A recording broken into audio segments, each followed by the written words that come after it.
さて、今回の解説なんですけど、歴史書って聞くと年号の暗記とかなんかお堅いイメージありますよね。でも実は今日見ていく古事記は全く違うんです。今から約1300年前に作られた日本最古の歴史書なんですが、これ単なる記録じゃなくてアクションあり、ドラマありのまさに日本初の超大作ファンタジーのプロローグなんですよ。ちょっと想像してみてほしいんですけど、私たちが普段夢中になっているファンタジー小説とか大ヒットしている漫画のルーツって一体どこにあると思いますか？実はその原点がこの1300年前の古事記にあるって言われたらびっくりしませんか？魔法とか神様とか英雄のドラマティックな戦い、そういったエンタメの源流がここに詰まってるんです。退屈な歴史の教科書っていう勘違い、ここで一気に吹き飛ばしちゃいましょう。まずはセクション1、ストーリーの裏にあるドラマ。この壮大な物語がどうやって生まれたのか、その背景から見ていきましょう。すべてが結実したのが西暦712年。いやー、712年ですよ。今から1300年以上も前です。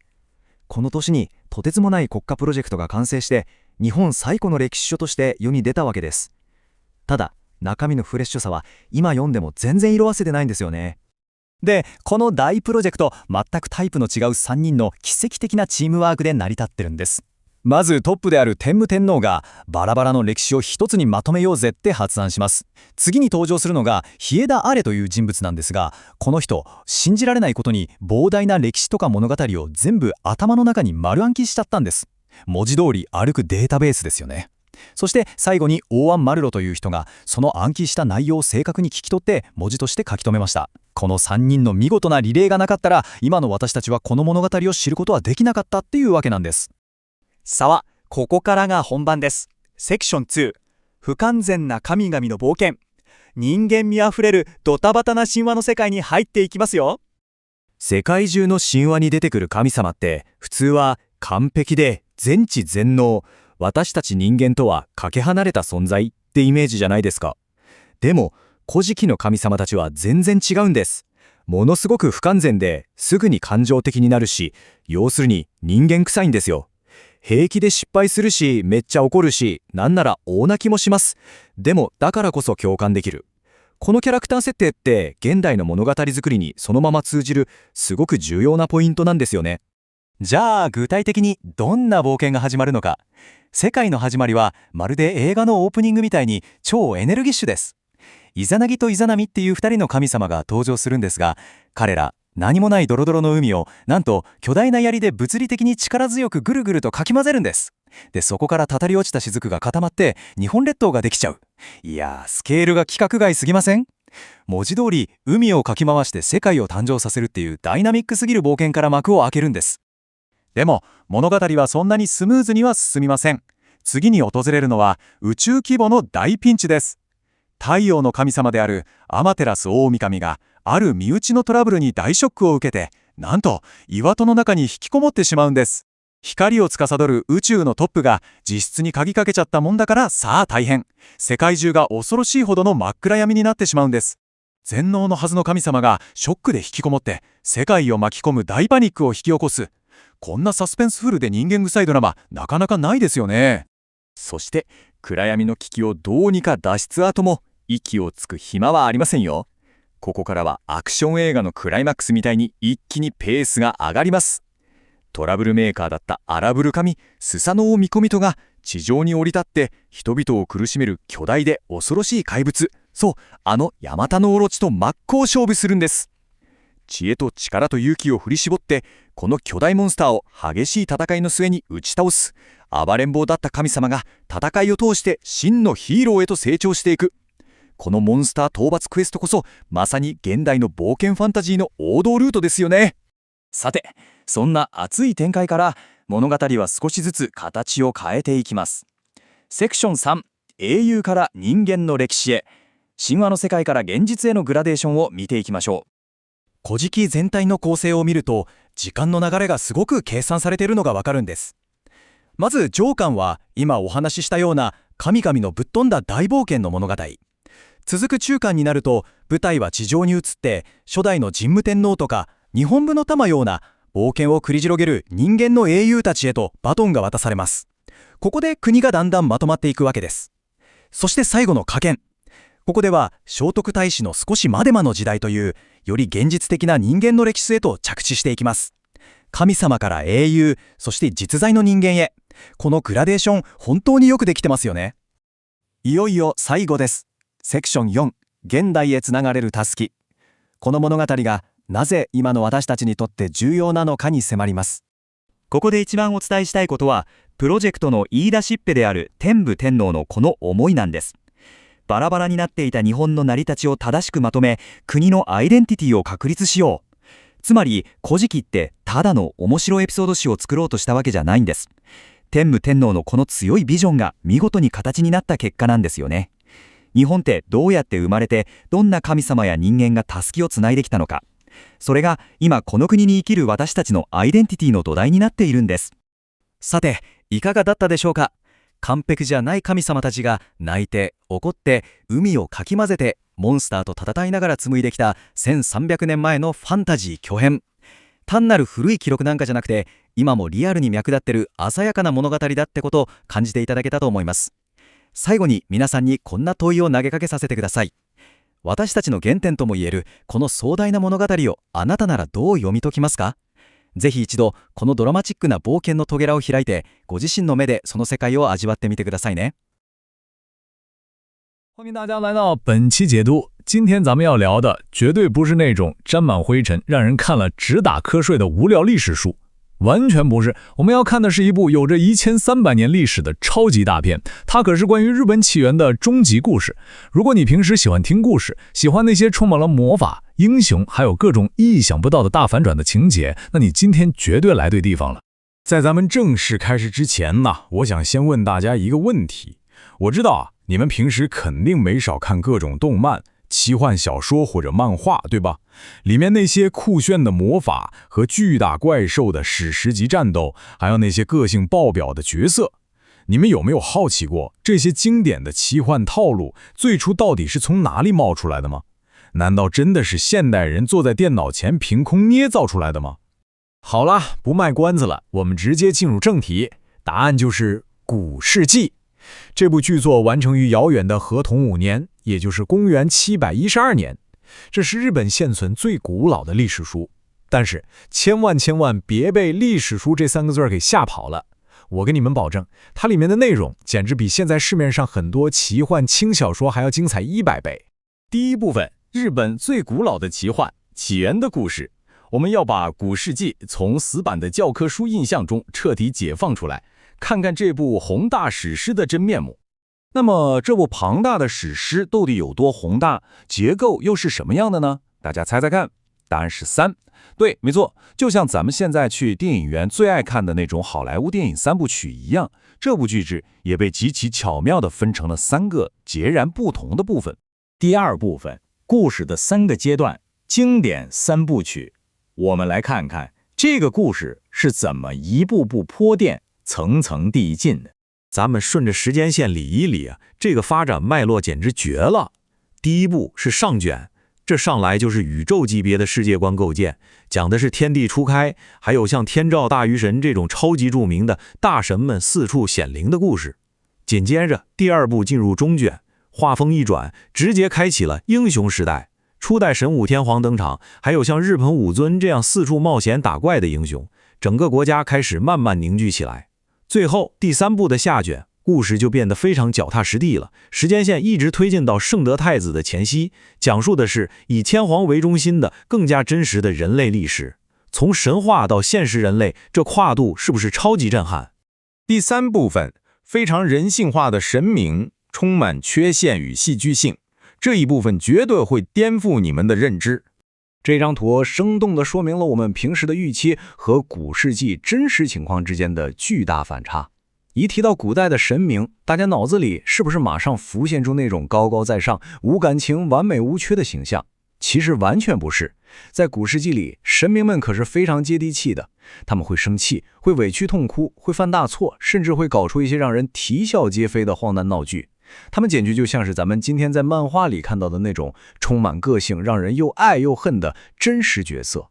咱们随便挑几个流传千古的名场面看看，你们肯定觉得耳熟。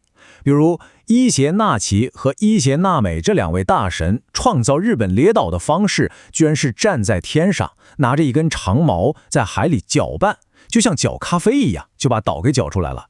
更搞笑的是，掌管太阳的最高神明天照大禹神，因为闹脾气，居然一言不合就罢工，把自己关在洞穴里当起了家里墩儿，结果害得全世界瞬间变得漆黑一片。这还没完，还有须佐之男命，简直就是个超级英雄，单枪匹马跑去退治可怕的巨大怪兽。你们听听，这些充满动作戏和戏剧大反转的情节，不就是现代热血动漫的老祖宗吗？第4部分，奇迹般的制作项目，幕后故事。别看神话这么魔幻，它背后的诞生过程可是真实世界里的一个大奇迹。大家可能会想，为什么要费这么大劲儿搞出这么一本书？其实啊，当时的天武天皇发现了一个大问题，就是日本各地的起源故事五花八门、乱七八糟的。为了把大家拧成一股绳，他急需一个统一的故事来建立所谓的国家认同感。这就好比一个学校必须得有自己的校史和精神一样，天武天皇就是要给当时的日本打下一个共同的文化根基。如果咱们把这事儿看成是一个现代的电影大制作，那这3位核心成员简直就是梦幻阵容。天武天皇毫无疑问是总策划兼制作人，整个宏大构想都是他提出来的。接下来这位可厉害了，简直拥有超能力，也就是我们的人类记忆库拜田阿磊。要知道当时可没有电脑啊，拜田阿磊硬是靠着极其恐怖的记忆力，把整个国家庞杂的历史和神话一字不落的全背在了脑子里。最后竹鼻作家泰安万吕闪亮登场，他负责把拜田阿磊口述出来的内容一笔一画的变成文字。没有这3个人的神级配合，古世纪根本就不可能问世。第5部分，传递的接力棒与今天的联系。说到这儿，咱们稍微放慢一点节奏，聊点走心的。我们刚才聊了那么多1300年前的神明英雄，还有那些创造奇迹的凡人。最关键的一点是，这其实讲的是一个关于传递的故事。无论是创造世界的远古大神，还是建功立业的英雄，亦或者是死记硬背历史的白田阿里，他们其实都在做同一件事儿，那就是传递接力棒。古世界记录了无数个世代，神明与人类共同交织，一步一步小心翼翼地把生命的接力棒交到了今天咱们的手里。这就引出了咱们今天最后的思考。现在你已经了解了这些充满人情味的神明，也知道了这些惊心动魄的起源故事。那么作为紧紧握着最新一棒的人，你将如何书写属于你的那一部分故事？你有打算用什么样的方式把这根接力棒继续传递给未来呢？希望这期解读能让你对历史有一种焕然一新的感觉。感谢大家的陪伴，我们下次再见啦。 자, 오늘 우리가 파헤쳐볼 이야기는요, 바로 712년에 완성된 고사기라는 책입니다. 1300년 전 역사책이라니까 벌써부터 하품 나오신다고요? 잠깐만요. 진짜 큰 어산입니다. 이거 절대 먼지 쌓인 지루한 교과서가 아니에요. 오늘은 이 책을 아주 스릴 넘치고 매운맛 가득한 고대의 판타지 서사시로 완전히 새롭게 읽어볼 겁니다. 만약에 일본에서 가장 오래된 이 역사서가 사실은 엄청나게 흥미진진한 판타지 소설이라면 어떨까요? 보통 역사서 하면 몇 년도에 무슨 사건이 있었고 이런 딱딱한 팩트들만 생각하시잖아요. 근데 고사기는 차원이 다릅니다. 오늘날 우리가 즐겨보는 애니메이션, 만화, 판타지 소설의 뼈대가 전부 다 들어있다고 해도 과언이 아니거든요. 단순한 역사적 기록을 넘어서 사람 마음을 쥐락펴락하는 스토리텔링과 엔터테인먼트의 원형이 이 안에 고스란히 살아 숨쉬고 있습니다. 1장, 일본에서 가장 오래된 판타지. 바로 들어가 보죠. 어떻게 이런 거대한 서사시가 탄생했냐고요? 이게 그냥 누가 심심해서 지어낸 게 아니라 사실 국가의 정체성을 하나로 똘똘 뭉치게 하려는 엄청난 규모의 국가 프로젝트였습니다. 딱 3가지 스텝으로 완성됐는데요. 첫 번째 스텝, 태무천왕의 큰 그림입니다. 당시 가문마다 자기들 유리한 대로 역사를 파편화해서 가지고 있었는데 이걸 하나로 싹 정리해서 국가의 아이덴티티를 세워야겠다 마음 먹은 거죠. 두 번째 스텝, 여기서 진짜 기적 같은 인간의 능력이 등장합니다. 히에다노 아레라는 인물인데 이 사람 기억력이 그야말로 인간계 레벨이 아니었어요. 그 방대한 내용을 머릿속에 토시 하나 안 틀리고 다 외워버립니다. 인간 녹음기 수준이죠. 그리고 마지막 세 번째 스텝, 오노 야스마로라는 학자가 그 암기된 내용을 펜으로 정성스럽게 받아 적으면서 이 거대한 텍스트가 마침내 완성됩니다. 통치자의 뚝심, 천재의 암기력, 그리고 학자의 꼼꼼함이 만들어낸 놀라운 결과물인 셈이죠. 이 고사기의 전체적인 타임라인을 쭉 살펴보면 크게 상권, 중권, 하권 이렇게 3부작으로 나뉩니다. 상권은 스케일이 제일 큰 우주와 신들의 시대고요. 중권은 전설적인 영웅들이나 초기 천왕들의 모험담, 그리고 하권으로 갈수록 쇼토쿠 태자 이전까지의 꽤 현실적이고 인간 중심적인 역사로 넘어갑니다. 하지만 오늘 우리 해설에서는 저 뒤쪽의 현실적인 이야기들은 과감히 패스하겠습니다. 대신 마법과 거대한 드라마가 미친 듯이 요동치는 첫 번째 파트, 바로 이 상권의 신화 이야기에만 완벽하게 주민해 볼게요. 근데 여러분, 신들의 시대라고 하니까 뭔가 되게 완벽하고 전지전능하고 절대 실수 하나 안 할 것 같은 흠결 없는 존재들이 떠오르시나요? 현실은 정반대입니다. 고사기 속 신들은 절대 완벽하지 않아요. 오히려 놀라울 정도로 결함투성이에 감정 기복 장난 아니고요. 어떨 때는 신이 이래도 되나 싶을 만큼 지나치게 인간적입니다. 딱딱한 역사가 쫀득한 스토리텔링으로 바뀌는 결정적인 매력 포인트가 바로 여기 있는 거죠. 2장, 이자나기와 이자나미의 천지창조, 본격적으로 들어가 보겠습니다. 고사기가 품고 있는 3가지 핵심 에피소드 중 그 첫 번째, 엄청난 스케일을 자랑하는 천지창조 이야기입니다. 흔히 국생기, 즉 나라가 태어났다는 뜻을 가진 사건인데요. 보통 창조신화 하면 신이 멋있게 빛이 있으라 뭐 이러잖아요. 이자나기와 이자나미, 이 두 신은 완전 다릅니다. 이들은 거대한 창을 들고 혼돈 상태인 원초의 바다를 직접 막 휘젓습니다. 글자 그대로 진짜 물리적인 힘을 써서 바닷물이 뚝뚝 떨어지는 열도를 직접 빚어낸 거예요.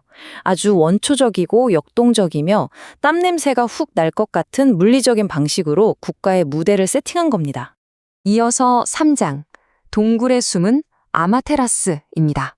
자, 세상이 다 만들어졌으니 평화로울 일만 남았을까요? 아니죠. 이번엔 신의 그 지나치게 인간적인 반응 때문에 온 세상에 어마어마한 위기가 닥칩니다. 이 두 번째 에피소드는 진짜 압권인데요. 세상에 빛을 비춰야 할 최고의 신이자 태양의 여신인 아마테라스가 동생의 난동에 화가 단단히 나서 아예 동굴 속으로 쏙 들어가 숨어버립니다. 네, 맞아요. 최고신이 원조 은둔형 외톨이가 된 거죠. 생각해보세요. 태양이 삐져서 칩거에 들어가니까 온 세상이 어떻게 됐겠어요. 말 그대로 완벽한 어둠, 칠흑 같은 대혼돈에 빠져버립니다. 절대적인 신이 감정에 상해서 방에 틀어박혔다는 이 설정. 요즘 웬만한 막장 드라마나 시트콤 뺨치게 흥미진진하지 않나요? 위기가 끝이 아닙니다. 4장, 스사노오의 괴물 퇴치로 가보죠. 태양신의 은둔 사태 다음에는 신들의 시대의 방점을 찍는 거대한 액션 클라이맥스가 터집니다. 세 번째 에피소드인 스사노오의 괴물 퇴치인데요. 이게 진짜 현대 액션 장르의 훌륭한 뿌리라고 볼 수 있습니다. 한쪽에는 사고문치의 결함투성이지만 거칠고 용감한 영웅 스사노오가 떡하니 버티고 있고요. 그 반대편에는 무조건 쓰러뜨려야만 하는 압도적이고 무시무시한 거대 괴물이 위협하고 있습니다. 위기에 처한 사람을 구하기 위해 불완전한 영웅이 말도 안 되는 스펙의 괴물과 맞짱을 뜬다. 이거 1300년이 지난 지금도 수많은 블록버스터 영화나 소년 만화에서 닳도록 쓰이는 완벽한 흥행 공식 아닙니까? 마지막 5장, 우리의 정체성입니다.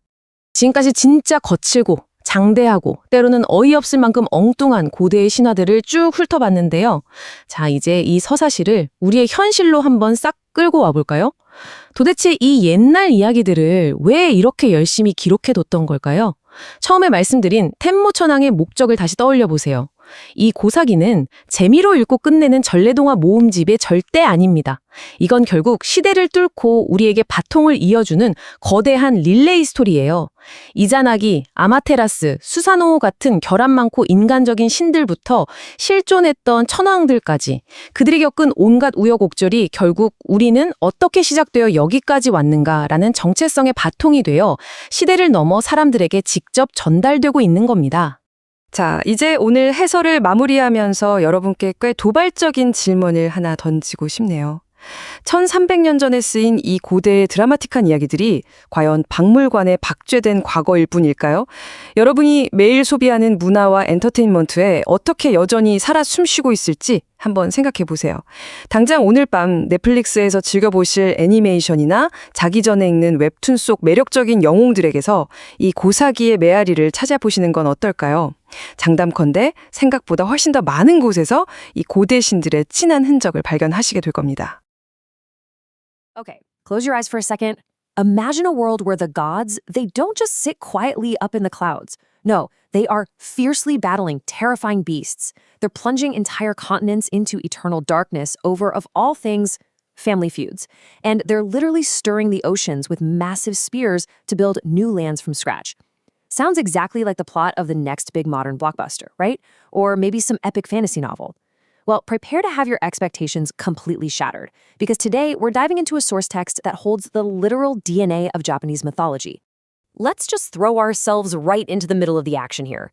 Picture this ancient primordial landscape trembling beneath the feet of a massive, terrifying monster. Envision a reality where the actual sun goes missing from the sky, and humanity is just left stumbling around in the freezing cold. And think about the sheer raw power it would take to churn roaring, violent seas until islands magically crystallize right out of the salt water. So what do all these heart-pounding, larger-than-life events have in common?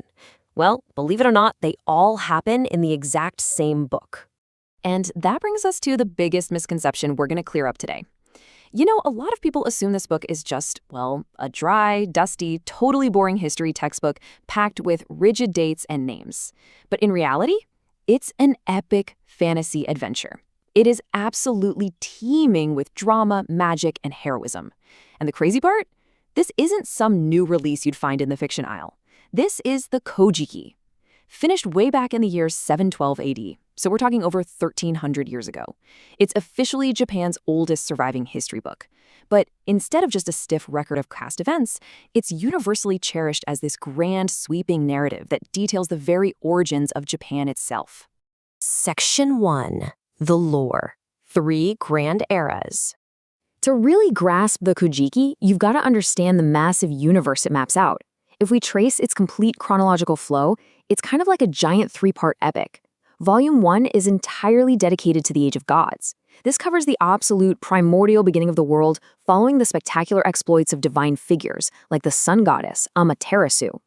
Then the second volume transitions into the Age of Heroes. This bridges the gap, starting with the legendary first ruler, Emperor Jinmu, and follows the swashbuckling adventures of heroes like Yamato Takeru, as the nation actually begins to unify.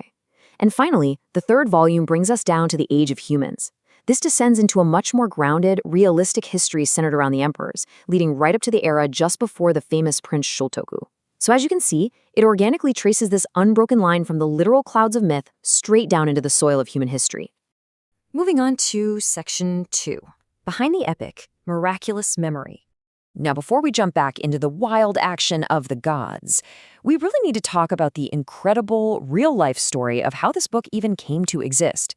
The crucial thing to understand here is the high-stakes political reality of that time. The nation was heavily fragmented, and ancient memories were starting to get lost or altered. Emperor Tenmu saw a profound, urgent need to unify his people. His vision was to correctly compile the varied and scattered origins of Japan. He knew, and this is absolutely crucial, that to establish a strong, unified national identity, the people needed a shared story. They needed to know exactly who they were and where they came from. But how do you compile a massive history before the widespread use of organized archives? Well, you use a human hard drive. Seriously, this all happened across a miraculous 3-step process. Step 1, Emperor Tenmu sets the vision. Step 2 is where it gets absolutely wild. A figure named Hideyono Ara uses what can only be described as superhuman memory to literally memorize the sprawling, complex genealogies and myths of the entire land. We're talking whole lineages, epic poems, and these massive, sprawling narratives, all held perfectly in one single person's mind. Then, finally, in Step 3, a scribe named Ono Yasumaru painstakingly transcribed Hideyono Ara's recitations, completing this ultimate written record in 712 AD. It was a monumental feat of human endurance that literally saved these tales from fading into the mist forever. All right, Section 3, Adventures of Imperfect Gods. Okay, let's zoom right back into Volume 1. Because honestly, the absolute best part of the Kojiki isn't the human history. It's the explosive, emotional, and frankly chaotic adventures of the gods themselves. You know, when we hear the word myth, we usually imagine these distant, flawless, omnipotent beings just sitting quietly on golden thrones. The Kojiki shatters that image entirely. The gods in this text are shockingly imperfect. They make massive, terrible mistakes, they hold grudges, they weep, they panic, and they lash out. It's this relatable, highly emotional, human-like drama that really drives the entire narrative forward. It's not some serene, quiet religious text. It's a raw, character-driven epic where the fate of the entire world literally hinges on the very flawed emotions of its creators. Let's just look at the sheer scale of these legendary feats for a second. First, picture the creator gods, Izanagi and Izanami. They're standing on the floating bridge of heaven, and they thrust this massive jeweled spear into the chaotic ocean below. They're stirring and churning it until the salt water drips from the tip to form the very islands of Japan. Pure creation through raw action. But then, oh man, here comes the drama. The great sun goddess, Amaterasu, gets so terrified and heartbroken by her brother's violent, reckless behavior that she literally runs away and hides inside a rock cave. Think about the stakes here. With the sun goddess hidden away, the entire world is instantly plunged into a pitch-black apocalyptic darkness. It forces millions of other gods to throw a desperate raucous party right outside the cave just to trick her into peeking out. And then there's that troublesome brother, Susanoo. He gets exiled to Earth and ends up finding this old couple weeping because a massive, multi-headed, terrifying monster is coming to devour their last daughter. But Susanoo? He doesn't run. He sets a trap with incredibly strong liquor, waits for the beast to drink itself into a stupor, and then violently slays the giant monster in this legendary clash of swords and scales. I mean, this is ancient history, but it plays out exactly like the climax of a cinematic masterpiece. Section 4. Are roots connecting to today? So you might be thinking right now, okay, this is incredibly entertaining, but why does a 1,300-year-old text actually matter today? Well, it matters because these ancient mythological adventures aren't just isolated stories from the past. They are the invisible threads woven right into the fabric of everyday life today. It is the ultimate root of Japanese identity. Remember that timeline we talked about earlier? It was all about passing the baton. The gods pass the baton to the heroes, and the heroes pass it to the humans. The story explicitly links the spectacular, flawed deities of the ancient cosmos directly to the everyday people walking the earth. Think about it. Every modern fantasy trope of sword-wielding heroes battling giant serpents, every story of magic featuring deeply flawed, emotional characters in modern pop culture, anime and novels, it all traces its DNA right back to this exact text. It is the definitive story of how the land was born and the unbroken chain of people and spirits that carry it forward. We've really only just scratched the surface of this massive 1,300-year-old epic today. The Kojiki proves, without a doubt, that the greatest historical records aren't just dry lists of facts. They are gripping, highly emotional adventures that explain who we fundamentally are. So knowing that this entire universe is packed with world-building gods, heroic monster slayers, and deeply flawed, completely relatable deities, the only question left is, which ancient god's adventure will you discover first?